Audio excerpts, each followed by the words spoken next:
Good morning, students. In this video, we will learn the rules of simplification of K-map. When you simplify a Boolean expression using a K-map, uh, not all may get the same expression if the rules are not followed, the rules of simplification. So in order to properly simplify a K-map, you need to know all the 7 rules which are being used for K-map simplification. So the first rule that needs to be followed is groups cannot include any cell containing a zero. So this is the first rule which you need to follow. So for example, you can see the K-map here. So here we have grouped a 1 with a 0, which is not the correct procedure to do it. So this is wrong actually. Whereas here, this is the correct type of grouping which we need to follow. So this is rule number 1. While simplifying your K-map, do not group any 1 with zeros. Then coming to the second rule, groups may be horizontal or vertical but not diagonal. So the example can be seen here. So this type of grouping, what is being followed here, this is basically diagonal grouping, which is very wrong. You can group ones either in this manner horizontally, because you don't have a 1 here, you couldn't do this, but actually this diagonal version is false. So you can group it like this. If you have a 1 in this particular position, then you can group horizontally and vertically. This is the correct method to be followed while grouping the elements. Then coming to the third rule, groups must contain 1, 2, 4, 8 or in general 2 power n cells. So I think this is very easy for you. So basically you can group a single element or a pair or a quad or an octet. So I think you remember grouping 2 elements together. That is called a pair. So 2 elements is called a pair, 4 elements is called a quad, and 8 elements is called an octet. So you can group in powers of 2. So 2 power n, that is what is the meaning. So here I have shown 2 different examples where this is group of 3. 3 is not a power of 2, so you cannot group it like that. In the same manner, here we have grouped 5 elements together, which is also wrong. Both these groupings are wrong, whereas in another example, you can see this is a group of 2, which is a pair, and a group of 4, which is a quad. Both are powers of 2 elements.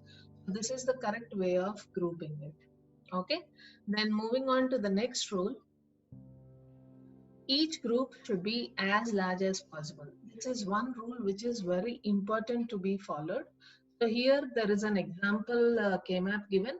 So if you observe here, this grouping is actually correct because they have grouped everything. So what all ones are there, all those ones are included in any one of the groups. So this is, let us say, first group, then this is second group, and this is third group. There is nothing wrong with this, but the only problem is every group should be as large as possible.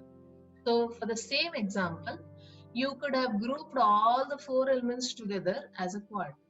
Similarly, here you have another 4 elements which can be grouped as a quad. So whenever you are grouping, see if instead of grouping these two, if you can make that group much bigger. Okay, so that is another rule. So this is the main important rule which you need to follow. So to get optimum reduction, priority is given to the largest group first. So in this case, since it is a 3 variable K-map, so priority is given to octet first, then quad, then pair. Okay.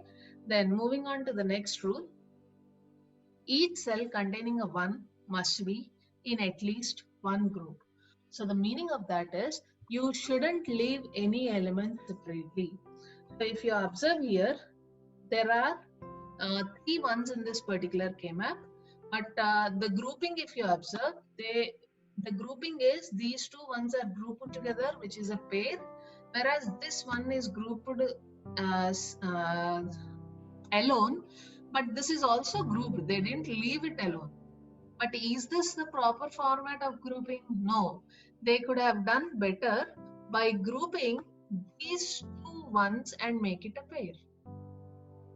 Okay, but there is nothing wrong with the grouping what they have done. They did not leave any element alone. If they would have left this one alone, then that would have been wrong. Okay. Then groups may overlap each other. Okay. So what do they mean by that?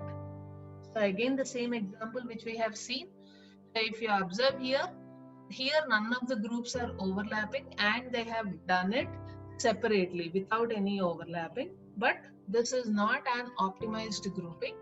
So the optimized grouping is, I have already shown, with groups overlapping. In the last rule, we have already discussed this.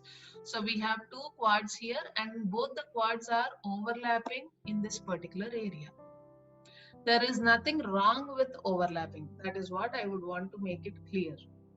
Okay. Then when we move on to the last rule, groups may wrap around the table.